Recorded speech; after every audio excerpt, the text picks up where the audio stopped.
Hugo Ponce nos brindará el tema Uso eficiente de las trampas de luz ultravioleta en el servicio de manejo integrado de plagas. Hugo Enrique Ponce Ulloa nos visita desde México.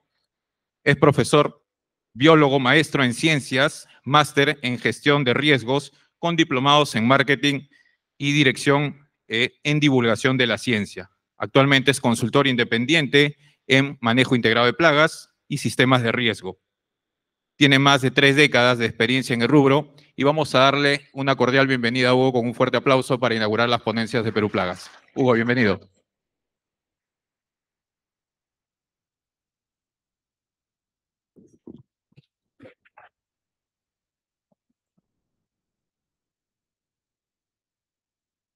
¿Está?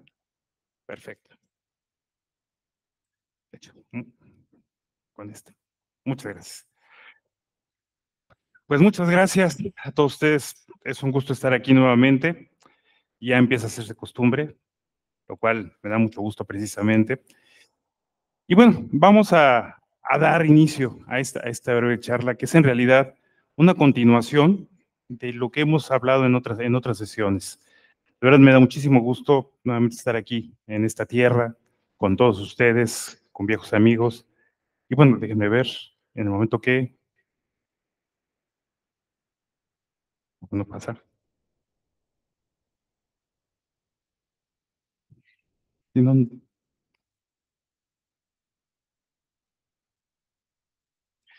bueno, problema técnico, déjenme ver. ¿Cuál es?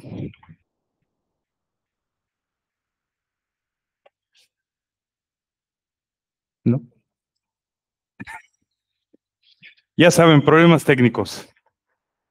No, pues ahí está, por fin. Bueno, como les decía, esta es una continuación de lo que hemos estado platicando en muchos otros años. No es primera vez que platicamos de trampas de luz. Muchos recordarán estas charlas que ustedes pudieron ver en años anteriores, auspiciados precisamente por la empresa Arot, a cuales también le agradezco su patrocinio, el poder estar yo aquí, y el gusto nuevamente de tener la oportunidad de compartir con ustedes estos minutos. Entonces, mucho de lo que vamos a hablar, vamos a retomar algunos de los aspectos de los que platicamos en estos años, pero también algunos aspectos que me han consultado algunas personas que es lo que quieren saber un poco más. Aquí ya hemos introducido un poco el hecho de cómo manejar eficientemente las trampas, cómo colocarlas, dónde colocarlas, cuáles son los requerimientos. Vamos a retomar algunos de estos puntos, pero nos vamos a enfocar en otros aspectos que también para muchos seguramente les podrían ser de novedad y sobre todo yo espero que de utilidad. Entonces, de eso se trata un poco, es más bien una continuación de cómo vamos a manejar mejor las trampas. Definitivamente, si nosotros no podemos evaluar eficientemente nuestro trabajo en el control de plagas, no sirve. Tenemos que aprender a evaluar qué hacemos mal, qué hacemos bien, cómo vamos avanzando, y de eso se trata precisamente el punto y del que vamos a hablar en esta ocasión. Uno de las frases clásicas en el tema de la evaluación de control de plagas y que está palabras más, palabras menos, en gran parte de las normas relacionadas con el control de plagas en la industria de alimentos, internacionales sobre todo, oficiales, no oficiales, de calidad, etcétera, es básicamente la frase que vemos en la parte de arriba. La efectividad de los programas se medirá por falta de observación de evidencia y actividad de las plagas. Pero la pregunta es, ¿cómo los vamos a medir? ¿Cómo vamos a evaluar precisamente esa presencia? Porque no implica solamente el que veamos como tal el insecto, hablando de insectos obviamente, pero obviamente de otro tipo de organismos en posible situación de plaga, como se definió desde 1959 en el diseño original del manejo integrado de plagas. No tanto el considerar la plaga como el insecto mismo, sino la situación en la que se presenta.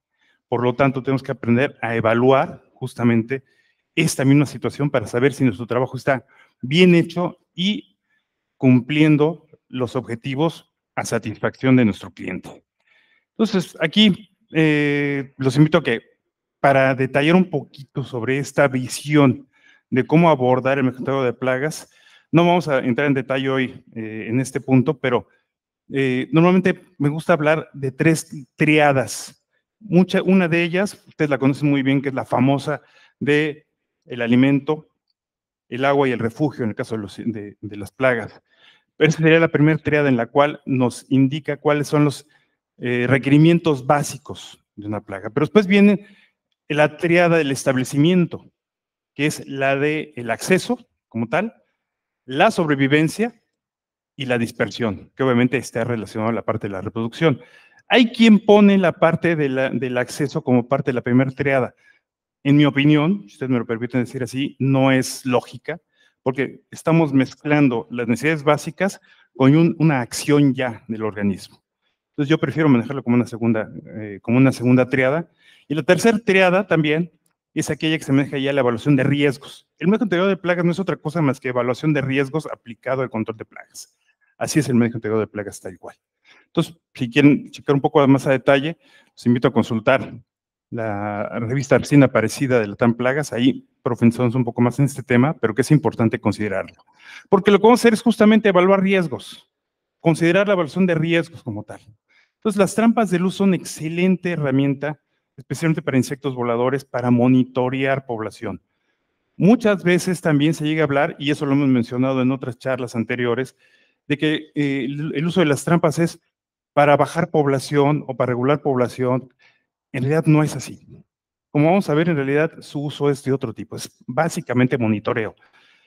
Las moscas o los insectos que lleguen a quedar atrapados ahí realmente representan solamente una parte de la población y esa es la información que tenemos que aprovechar y es un poco también de lo que vamos a hablar. Entonces justamente hablamos de muestreo y tomar una pequeña parte de lo que sería el universo como tal de la población que nosotros pretendemos controlar. Esto lo que buscamos que sea representativo o nos ilustre de una u otra manera cuál es esa situación. Hablamos perdón, como normalmente también siempre lo referimos, tanto a la diversidad de las especies que podemos encontrar, como también a la abundancia de cada una de ellas, lo que nos puede indicar qué tanto podemos avanzar o avanzamos en nuestro plan, o si realmente las acciones que estamos tomando son las correctas.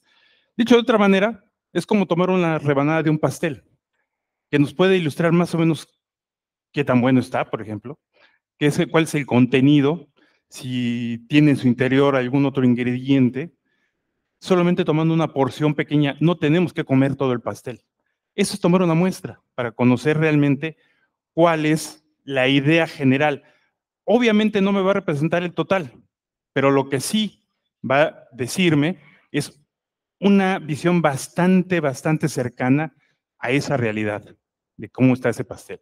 Lo primero que tenemos que pensar también en el uso de las trampas, que es una seria discusión, es cuál utilizar. Por supuesto, muchas veces uno piensa, bueno, tengo que utilizar la más grande, o la más llamativa, o la que tiene más focos, o más tubos.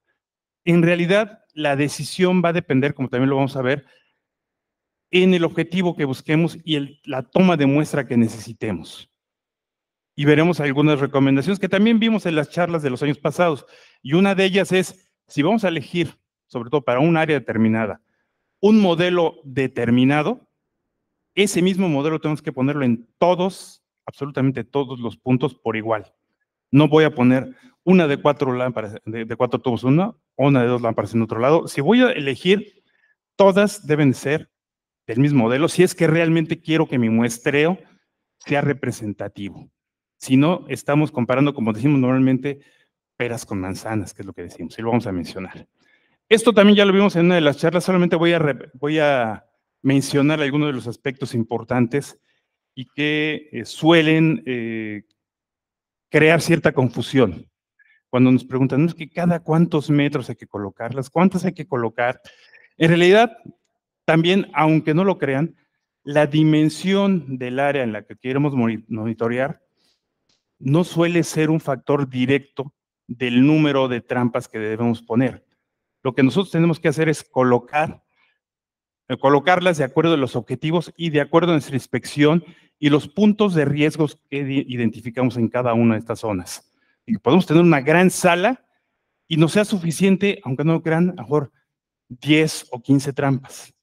Y a lo mejor tenemos una pequeña nave pero por su complejidad y realmente las diferentes áreas de riesgo por las que podría colarse los insectos, necesitaremos a lo mejor 30. Pero tenemos que definir de acuerdo al panorama que nosotros veamos. Como ustedes pueden ver, a la mayoría de las organizaciones o normas que regulan la industria alimentaria, sí se llegan a mencionar distancias entre trampas, pero únicamente cuando no existe un plan estructurado, lo cual ya de inicio es una violación, porque antes de mencionar esto, todas estas normas exigen que tengamos un plan estructurado de control de plagas o de manejo integrado de plagas, quieren que lo diga de esta manera. Entonces, de entrada, si no cumplimos con eso primero, entonces tenemos que irnos a esa distancia. Pero en la mayoría de los casos, explican las normas. La ubicación de estas trampas depende del análisis de riesgos o, como también se suele llamar, el análisis de tendencias, que también suelo siempre recalcar, y lo recalcamos también en las sesiones anteriores, es que el análisis de tendencias no es solamente hacer una gráfica, como normalmente se interpreta. El análisis de tendencias es realmente un análisis, como lo he dicho, y una toma de decisiones, como también lo vamos a mencionar más adelante. Entonces, para seleccionarlo, les mencionaba, tenemos que analizar qué tipo de instalaciones tengo, cuál es el riesgo de infestación y el tipo de vulnerabilidad. Aquí es donde aplicamos justamente la tercera triada de las que mencionábamos que ustedes pueden consultar en la revista. Checar de qué se trata este análisis de riesgos, determinar por qué o de qué manera puede contaminarse con algún insecto ciertas áreas, y realmente qué tan susceptible es por lo que se almacena, por las áreas que tiene abiertas, por su ubicación, etcétera. Y eso es lo que me va a determinar. También la distancia, como ya mencionamos, es de acuerdo a nuestro plan y al objetivo que buscamos.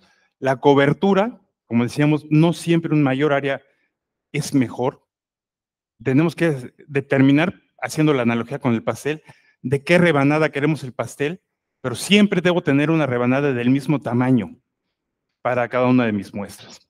Si no, no son comparables, simplemente. ¿De acuerdo? Lo que mencionaba también, siempre el mismo modelo y de preferencia su calendario de mantenimiento debe estar sincronizado. Tengo que cambiar lámparas de todas al mismo tiempo, al menos de la misma área. Darle mantenimiento siempre frecuente. Colocarlas de preferencia más o menos en el mismo rango de altura, que como también recordarán aquellos que nos hicieron el favor de escucharnos en los años anteriores, más o menos la altura ideal es entre 1 o 2 metros. De nada sirve que pongamos una a 1 metro y otra arriba en el techo, a lo mejor hasta 5 metros. No van a ser comparables los datos, además de que la probabilidad de captura de los insectos se reduce conforme más alto lo colocamos. Normalmente por el promedio en la altura que se mueven la mayoría de los insectos. También, bueno, la parte del mantenimiento que les había mencionado, que sea perfectamente sincronizado para todos, cada uno de los equipos. Hay antecedentes de cómo poder medir esto, de la importancia de la medición justamente de la población de insectos. Aquí les muestro una que pues, ya tiene algo de tiempo, es por ahí de los 70s, bueno, más bien fines de los 70s, en las cuales ya se establecía, no, de los 50s, estamos 47, ya sacando de los 50s, en 1947, en el cual ya se proponen ciertas medidas para establecer cuándo tengo una alta infestación. Aquí, en este caso, el autor mencionaba la creación de 7 rejillas, de tal manera que una persona tenía que checar cuántas moscas había en determinado cuadrante. Esto me iba a indicar de manera cualitativa y relativamente subjetiva qué nivel tenía yo de infestación, ya sea para establos o para restaurantes. Establece 2 medidas. ¿Qué inconveniente tenemos aquí? Que las moscas se siguen moviendo, que las moscas se posan, pueden estar posando en un cuadrante y moverse a otro, y a lo mejor contamos la misma mosca 2 veces. Entonces ahí hay una posibilidad de cierto sesgo. Entonces por eso se recomienda normalmente, ya no quiere avanzar de nuevo. Ya vamos bien. ¿No? Creo que la batería... ya. Por eso se recomienda el uso de este tipo de placas, que obviamente la mosca o insecto volador que llegue a quedar atrapada en esta placa no se va a mover a otro lado, entonces mi medida va a ser un poco más precisa. Por eso también es recomendable el uso de este tipo de placas. Y como ustedes recordarán, muchas de estas placas también tienen ciertas cuadrículas. Aquí hay dos beneficios que también mencionábamos en otras charlas. Uno, que durante muchos de los insectos se sienten, además de la luz, de cierta coloración también, pero sobre todo también de cierto contrastes de luz, curiosamente. Entonces, eso ayuda un poco a la atracción también. Pero esta cuadrícula también nos puede servir precisamente para hacer un mejor conteo y no tener que realmente realizar un conteo de toda la placa, sino aprovechar estos cuadritos para hacer un análisis un poquito más cercano a lo estadístico. No se asusten, es cierto, siempre hay que ponerle números a las cosas para saber si estamos haciendo bien las cosas, y hay herramientas relativamente sencillas para poder hacerlo. Y les voy a dar incluso un pequeño ejemplo. Si es un muestreo aleatorio, nosotros podemos numerar, no quiere decir que lo anotemos, pero podemos tener una matriz para poder numerar estas pequeñas casillas y utilizar varias herramientas que hay desde listas, calculadoras o hasta incluso páginas de internet que pueden generar los llamados números aleatorios. Es muy importante que utilicemos esta herramienta aleatoria, porque si lo utilizamos, si nosotros decidimos por nuestra cuenta qué cuadros voy a elegir para contar, ya estamos cayendo en un sesgo, porque muchos van a decir, bueno, cuento los cuadros donde haya menos moscas, o cuento cuadros donde haya más, porque según yo, si cuento donde hay más, es más representativo, y no es así. Tenemos que respetar la aleatoriedad de nuestro conteo, no en donde hay más o donde hay menos, sino lo que me refleja estos números aleatorios también. Entonces, hago mi muestreo, por supuesto, debo tener bien identificado cada una de las trampas, no es simplemente al azar. No vale de que simplemente voy, intercambio placas y las guardo y me olvido. Cuando hago eso, normalmente estoy desperdiciando mucha información y muy valiosa para poder hacer mejor mi trabajo. Tengo que tenerlo perfectamente identificado. Y entonces, de acuerdo a mis conteos en esos diferentes cuadritos, yo determino cuál es la presencia de ciertas especies. Hay varias herramientas. Aquí les voy a poner solo un ejemplo muy sencillo. Estas son una de las muchas herramientas matemáticas que podemos utilizar. He decidido poner esta porque es de las más fáciles, pero que me reflejan cierto tipo de información, que es una similitud cualitativa, es decir, qué especies tengo en cada trampa. Esta herramienta que estoy mostrando aquí no considera la abundancia. Hay otros índices, por ejemplo, que se menciona el modificador de Sorensen, que sí lo maneja de qué tantos individuos tengo de cada especie, que también es muy útil.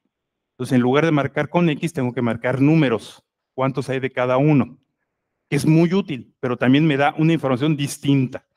Aquí lo que voy a hacer nada más, qué especies me tengo representadas en cada uno de mis puntos de muestreo. Aquí estoy simulando que tengo 4, pero obviamente pueden tener 30 o 15 o 50 o hasta 100, no sé, dependiendo del área. Y se aplica esta fórmula que es relativamente sencilla. Básicamente estamos dividiendo el número de especies en común de cada una de esas áreas entre realmente la suma de los números de especies que está en la trampa A, en una de las trampas respecto a la segunda trampa, más el total otra vez del número de especies. Es decir, aquí estoy haciendo comparación por pares. Entonces, por lo tanto, voy a hacer un cuadrante más o menos de este tipo y obtengo este valor. Obviamente, este ejemplo está muy simplificado, pero bueno, actualmente con una cuadra de Excel lo podemos hacer de manera muy sencilla también.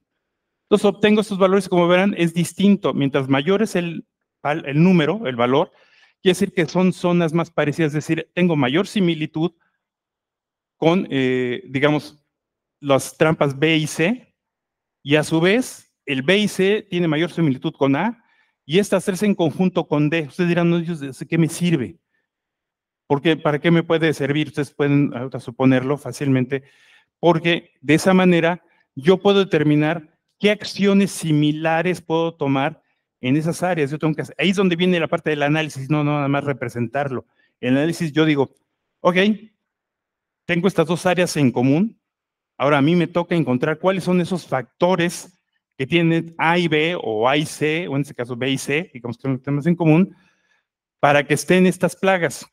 Ya sea que estas plagas tienen más afinidad a lo mejor a sitios de encharcados o tienen rejillas rotas.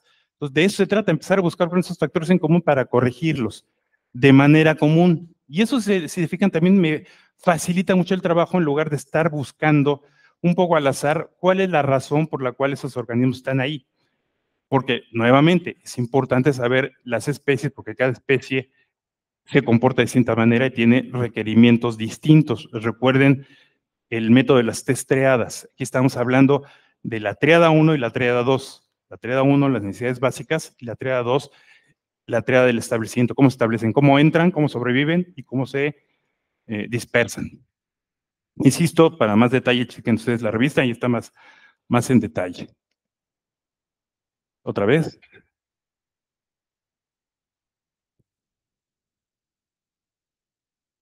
Bueno, ahí está. Bueno, decíamos, realmente la calidad del monitoreo depende del muestreo y vamos a revisar algunas de los pecados, digámoslo así, de los errores que llegamos a cometer en el muestreo. El primer error es que no funciona el...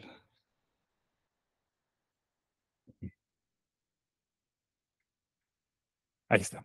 Primero, el que no conozcamos las especies. Realmente hemos escuchado muchas veces que la gente nada más habla de cuántos insectos hay. Pero realmente, póngase a pensar, hablemos solamente de moscas.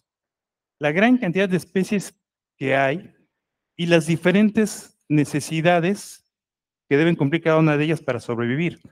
Son totalmente distintos. No podemos hablar que la necesidad de una mosca de la fruta sea la misma que la mosca doméstica, aunque las encontremos en la misma trampa. Ahí me están dando información distinta. Entonces, lo primero que tengo que hacer es aprender a identificar justamente las especies, saber que necesito saber todas las especies que me puedan quedar en la trampa. Y normalmente también no identificar correctamente. Hoy en día hemos visto, y a muchos les ha tocado, esas famosas identificaciones, supuestas identificaciones en las redes sociales. Oiga, colega, ¿esto qué es? Y lo publican la foto, a veces ni siquiera se entiende, es una mancha ahí, un manchóptero decimos siempre, que seguro, porque no se entiende. Y buscamos que alguien más nos lo identifique y nos diga, y créanme, yo en los grupos en los que he podido revisar, en gran parte de las supuestas identificaciones, que además aparecen 50, 60 opiniones, como con 3, 4, 5 especies, no le dan, y ninguna es. Entonces tenemos que aprender a identificar realmente. Los famosos pósters comerciales, los folletos, sí son bonitos, hay que guardarlos, si tienen imágenes muy bonitas, podemos poner nuestro póster en nuestra sala, pero es adorno. Realmente la cobertura, representatividad de esos documentos es mínima. El universo de los seres vivos es mucho más amplio de lo que podemos encontrar en un folleto comercial. Insisto, son buenos, pero para otro tipo de información. Hoy se han puesto de moda las famosas apps y buscadores también en internet. Ponemos la foto y la ponemos en Google y nos da una idea, pero tampoco es muy representativa. También la representatividad es mínima. Lo ideal es siempre utilizar las claves científicas, pero para poder entender una clave científica necesitamos tener una buena preparación en la terminología de la morfología de los seres vivos, de los insectos, por ejemplo, de los roedores, donde utilicemos las claves. En este caso estamos hablando de insectos voladores, bueno, saber muy bien cuáles son esos nombres, a veces muy raros, estoy totalmente de acuerdo, al menos de la parte anatómica, la mayoría de las claves son a nivel anatómico, para poder entenderlas y llegar con mayor certeza a una identificación más precisa, de ese término preciso también vamos a hablar, de esta especie para poder realmente hacer un plan adecuado en el control. También no saber qué estamos midiendo. Hace un rato les mencioné un ejemplo de una evaluación cualitativa. Pero si yo quiero saber también cuál es el impacto de una especie determinada, la herramienta o el ejemplo que puse hacia un lado no le sirve, porque solamente me está diciendo cuáles especies hay. Necesito saber cuál es el peso de cada una y qué información necesito saber precisamente para ello, pues tomar las muestras adecuadas y hacer el análisis adecuado con las operaciones adecuadas. Entonces, si no sé realmente qué estoy midiendo, no puedo hacer un muestreo adecuado tampoco. También el crear apenas áreas, muestreos demasiado pequeños, puede crearnos también un error. También demasiado grandes o demasiado pequeños es complicado realmente utilizarlo para tomar las decisiones correctas en el control de plagas. Asimismo, el sesgar mis búsquedas, el clásico de que perdí las llaves y las estoy buscando aquí. ¿Y por qué las buscas aquí? ¿Dónde las perdiste allá? ¿Por qué buscas ahí? Porque aquí hay más luz. Eso es lo que hacemos a veces cuando tomamos muestras, buscamos y las colocamos donde supuestamente sabemos que vamos a atrapar más insectos. Ya tenemos un sesgo. Recuerden lo que les mencioné hace un rato de los números aleatorios. No debemos guiarnos por eso. También no ser muy honestos con nosotros mismos. Debo establecer perfectamente mis parámetros del que estoy buscando. Y esto muchas veces tiene que hacerse también de la mano con nuestro cliente. Oye, cliente, ¿qué necesitas? ¿Cuáles son los problemas que tienes? Realmente, ¿cuál es el daño que está ocasionando este organismo? ¿Tienes manchado de, vamos a hablar de producción de huevo, manchado de huevo por presencia de mosca, por ejemplo? ¿O tienes el riesgo de que quede una cucaracha en la envoltura del pastelito? Y tienes riesgos reputacionales, riesgos económicos, riesgos de inocuidad. Esto tiene que manejarse mucho con la comunicación con el cliente también para determinar los objetivos como tal. También es suponer que cualquiera puede tomar las medidas de la misma manera. Idealmente, la persona que haga la evaluación y el conteo debe ser la misma. Si queremos evitar el sesgo del ojo, que cada quien va a mirar distinto, cada quien va a contar distinto, idealmente debe ser la misma persona la que tome el conteo de todas las muestras cada vez, para evitar ese sesgo. No hablo solamente de esa vez, sino las siguientes de manera periódica. También, si de repente se me antoja cambiar de trampa, es que ahora me vendieron un modelo más bonito y voy a cambiar 2 o 3. De las 10 que tengo, voy a cambiar 3 por este nuevo que está más bonito. Ya metí justamente un error, justamente a mi muestreo. También suponer que la muestra que tome de un área puede ser la representativa de otra. Cada una de las áreas donde yo hago mi plan de control es distinta, aunque estén dentro de la misma estructura. No puedo tomar de la misma manera los muestreos que yo tengo en la albadega de productos primarios, por ejemplo, al área de producción o al área de oficinas. Cada área es distinta y tengo que hacer un muestreo distinto. Y también eso aplica también hacia otro tipo de instalaciones. Mi muestreo va a ser diferente si lo voy a hacer en una casa habitación, si lo voy a hacer en un restaurante, por ejemplo, o lo voy a hacer en una planta de alimentos. También mis objetivos y mi plan tiene que ser distinto. Cada uno tiene sus requerimientos.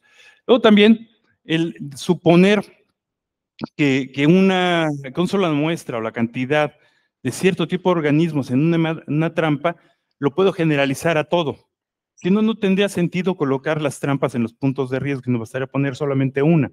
Y poner una no me da ningún dato. Por eso tengo que tener referencias y forma de comparar con diferentes trampas. Si pongo solamente una, porque también caemos en el otro error de colocarlo solamente donde yo creo que van a caer más, en realidad para monitorear no me sirve.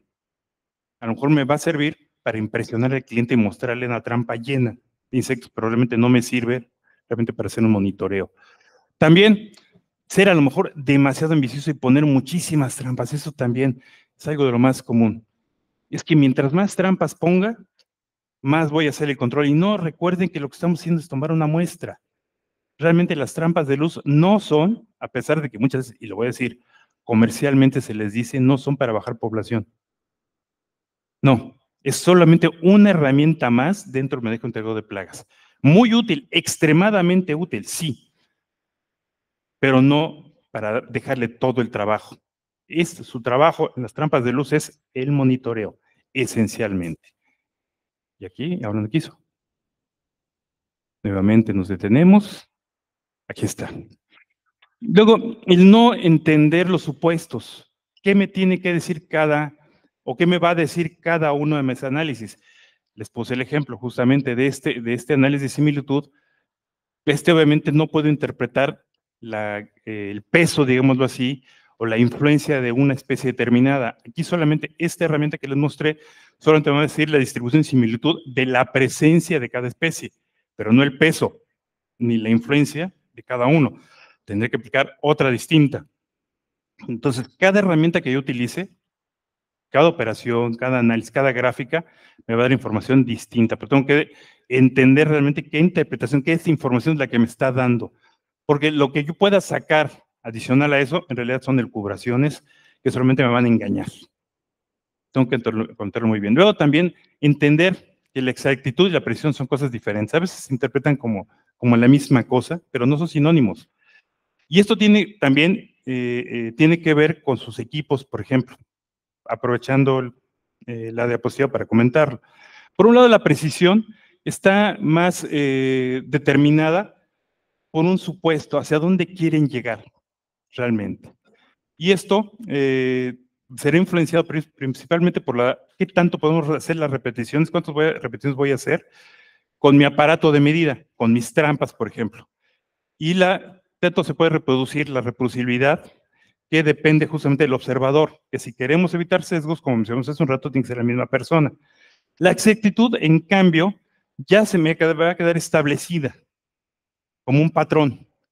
Y esto va a depender justamente de la calibración, por ejemplo, lo que es la emisión de luz que pueda tener la lámpara, o también realmente qué tanto me voy a mover de ese patrón ya establecido, no el que establecí yo, sino el que está establecido como tal, que normalmente en el tema de control de plagas no existe como tal, simplemente nosotros lo definimos de acuerdo a los objetivos de nuestro cliente y de nuestro trabajo, pero que sepamos justamente que hay una diferencia entre lo que es exactitud y precisión. Lo ideal nosotros es buscar en este tipo de trabajos la precisión antes que la exactitud. También considerar que cada una de mis muestras son definitivas y tomar como referencia a lo mejor mi lectura de este mes, por decir algo, lo cual está equivocado, porque entonces no voy a determinar tampoco tendencias. No quiere decir que un resultado solamente me va a ilustrar todo lo que está sucediendo. Tengo que mantenerme, por eso se llama monitoreo, midiendo justamente lo que estoy haciendo y compararlo precisamente con eso que estoy haciendo para hacer las correcciones necesarias. También el hacerlo toda la memoria. Eso es típico, o nada más el típico papelito que después no supimos dónde lo dejamos.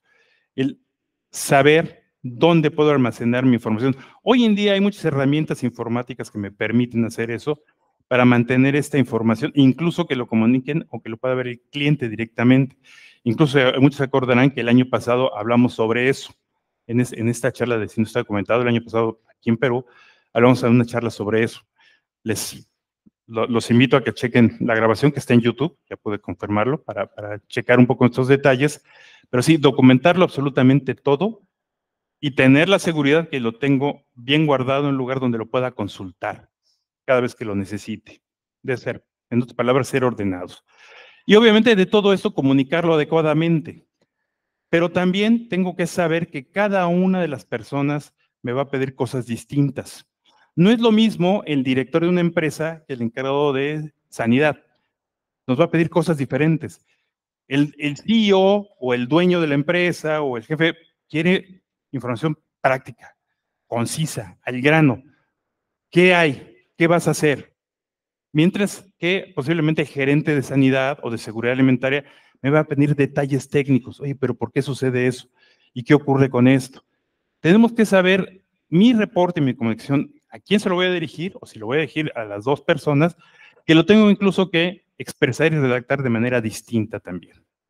Si no, puedo generar una no total comprensión de mi trabajo y con eso se puede interpretar muchas veces que no lo estoy haciendo bien. También, el siempre manejar los controles. Eso también lo hablamos en una de las charlas, justamente. Y también, si es que por ahí están en la red, también ya hablamos del tema de controles. Pero los controles son los márgenes que yo establezco para evaluar mi trabajo. ¿Hasta qué punto hago bien mi trabajo? Y en el momento de salirme de ese control, de ese valor que yo establezco de población o de presencia de organismos, ¿en qué momento, en el momento de salirme de ahí, tengo que ajustar mi camino? Y no esperar hasta que ya sea incontrolable. Por eso, nuevamente, es tan importante el monitoreo. Y el peor de todos los errores, no hacer muestreo. Porque eso implica que no me estoy midiendo yo mismo, no estoy midiendo mi trabajo. Debemos quedarnos un poco ese sesgo de que siempre hacemos las cosas bien. Tenemos que pensar que siempre tenemos la posibilidad de equivocarnos. Y es más, casi seguro nos vamos a equivocar. Y tenemos que tener la apertura para darnos cuenta dónde me equivoco para hacer las correcciones adecuadas. Llegar perfectamente a los registros lo más detallado posible. Este es solamente un ejemplo, no es una regla. Este es solo un ejemplo que les estoy poniendo de cómo hacer estas evaluaciones. Ustedes pueden diseñar su cuadro como mejor les acomode, pero que sí tenga información práctica y accesible y comprensible sobre todo. Porque esta información que ustedes obtienen, tienen que aprender a interpretarla. No solamente es presentarla. La mayoría de los casos de la análisis de tendencias se queda solamente en la primera parte, en reportes de incidencias, gráficas con colores muy bonitas y una supuesta línea de tendencia que me marca Excel, que es la línea más falsa que siempre he visto, porque ningún organismo tiene una forma de desarrollarse de manera lineal. Ninguno se expresa de manera lineal y casi siempre marcamos esa línea básica de análisis de tendencia de Excel y decimos, ahí está mi análisis de tendencia. No, ese es un reporte de incidencias, en realidad, y al poner la línea me sirve.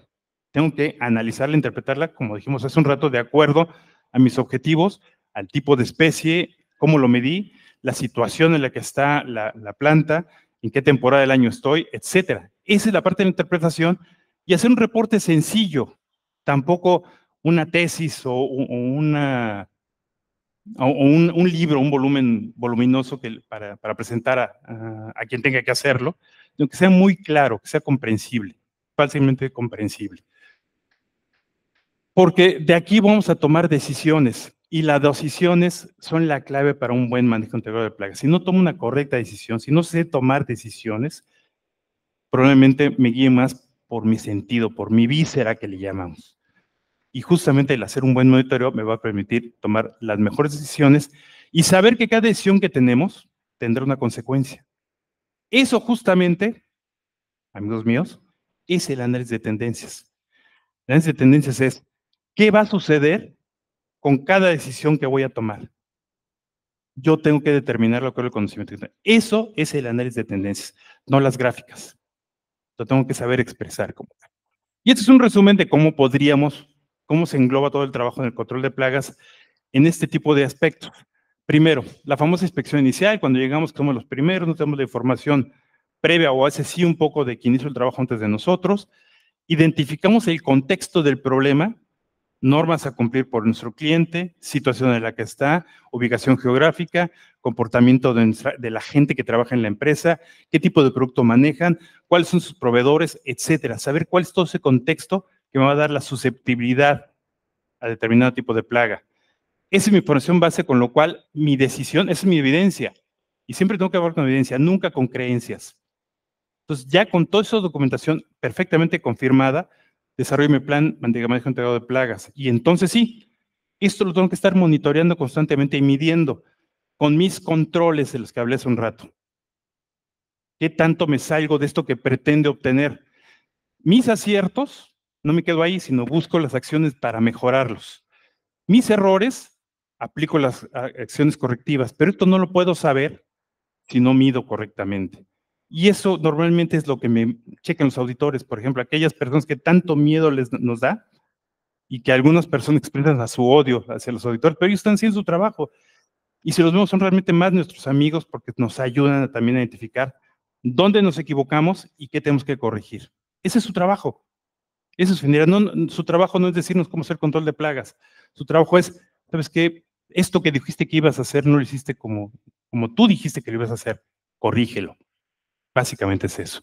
Porque el control de plagas no es otra cosa que maneja la mejora continua. Muchos conocen justamente el famoso ciclo de Deming y si lo analizan, si lo estudian, no es otra cosa que el manejo integral de plagas con un enfoque a mejora continua, que es lo que tenemos que implementar en cada uno de nuestro trabajo. Y también, como también mencionamos en el año pasado, entender bien que lo que es control, gestión y manejo no son excluyentes. Todas son importantes en nuestro trabajo en el control de plagas. Los controles me van a permitir realmente entre qué áreas me estoy moviendo para no salirme de mi objetivo. El manejo es la aplicación de todas las herramientas que ustedes conocen, las maneja el control físico, químico, cultural, etcétera, aplicarlo a nivel de mejora continua. Y mi gestión es generar los recursos de administración suficientes para cumplir con ese objetivo. Entonces, no es que estemos hablando de niveles, no. Estamos hablando de todo un conjunto, un rompecabezas, como también en la revista, en este caso la anterior, la número 15, me permití explicar y que también los invito a leer. Y sí habla de otro concepto, el que llaman gestión preventiva de plagas, y también una seria discusión de la confusión. Hay veces que nada más se utiliza como una sustitución supuestamente elevada sobre el manejo integral de plagas. No. La gestión preventiva de plagas es parte del manejo integral de plagas también. Simplemente es otro nombre que se le da a la gestión de riesgos. Por eso es importante que tengamos la gestión de riesgos. Si entendemos la gestión de riesgos, vamos a hacer un mejor manejo integral de plagas, o si quieren llamarle así, gestión preventiva de plagas. Y con eso termino esta charla, espero no he ido demasiado rápido, espero haber cumplido el tema del tiempo. Les agradezco mucho su atención, quedo siempre a sus órdenes y para servirles. Muchísimas gracias. Un fuerte aplauso para Hugo Ponce, por favor. ¿Ya no quieren? Vamos a tomarnos un muy breve tiempo para algunas consultas que pudieran tener. Por favor, los asistentes, si No hay alguna pasa la consulta siguiente. para que alcancen el micro. Faltaba la última. Claro, claro. Ahí está. Ya me la quitaron. Es que no me la pusieron la última diapositiva. Bueno. Bueno, Ok, después, pero ahí estaban. podemos improvisar un poquito. poquito en esta primera presentación. Sí. Si alguien tuviera, por favor, alguna consulta, no vamos a poder explayarnos con todos. El micrófono inalámbrico, por favor, si nos pueden ayudar. Al lado de allá el caballero. A ver, vamos a ver, quiten una pregunta.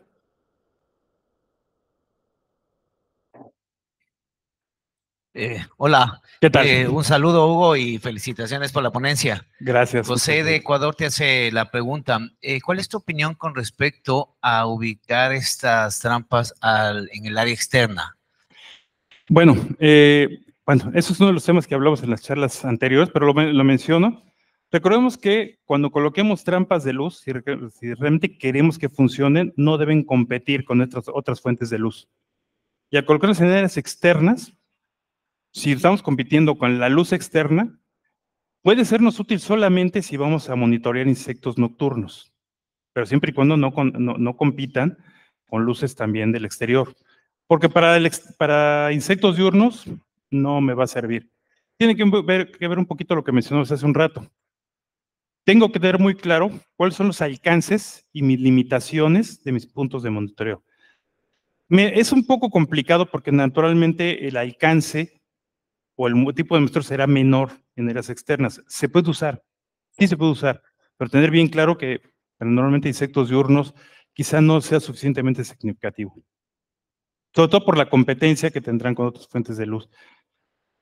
Sí, mira, bueno, la consulta iba porque en la industria, en el Ecuador, todavía se sigue manteniendo esta alternativa y, pues, por un lado ha dado resultado, ¿no? Hay sectores, por ejemplo, en camaroneras, dípteros se capturan en una gran cantidad, bueno, pues va de la mano con otros insectos por la ubicación, pero algún momento Gilbert también lo manifestaba al inicio, de colocarlo al exterior, pero hoy en día, pues por la capacidad, se ha ido o se ha mantenido ahí, ¿no? Me he topado con algunos casos y pues bueno, hemos tratado de complementar con otros sistemas, pero el cliente dice, oye, mira, me ha dado históricamente el resultado, déjalo ahí.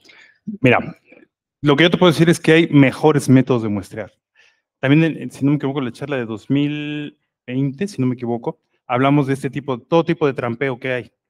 Hay mejores trampas para ese tipo de instalaciones. Sí, normalmente en camaroneras se buscan hacer el control porque normalmente los insectos son vectores de virus, ¿no? Como el de mancha blanca, etc. Entonces, sí es muy importante hacer este monitoreo, pero son mejores otro tipo de trampas como las de atracción, la Manitoba, la malez, que, bueno, no sé si estén las demás charlas de los años pasados en línea, y si no, me pongo a las zonas para comentar qué trampas te pueden ser más útiles, pero que pueden ser mucho más representativas que la trampa de luz en este caso, para este tipo de instalaciones particular, porque además una camaronera es extensiones enormes.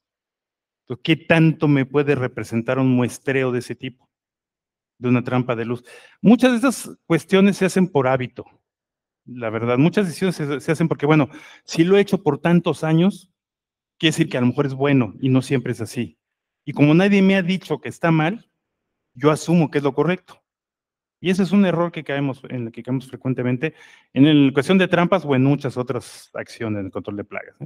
El sesgo de antigüedad que le llaman, es súper común. Llevo 50 años haciendo esto, pues, ¿quién me dice que estoy mal? Y yo siempre he dicho, si llevas haciendo lo mismo 1 o 2 años, ya estás mal. Así de simple. Porque el mundo se mueve muy rápido. Además, hay mucha innovación, nuevos descubrimientos, hay que actualizarse. Sí, pero queda la orden para si quieres platicar después en detalle como qué trampas pueden ser más útiles, mucho más que las de luz, para este tipo de situaciones en particular, por supuesto. Pues, Bien, muchísimas gracias, Ah. Hugo. Te agradecemos mucho la participación y tu Sí, colaboración falta con Perú Plagas. Un fuerte aplauso, por favor, para Hugo Ponce. Gracias.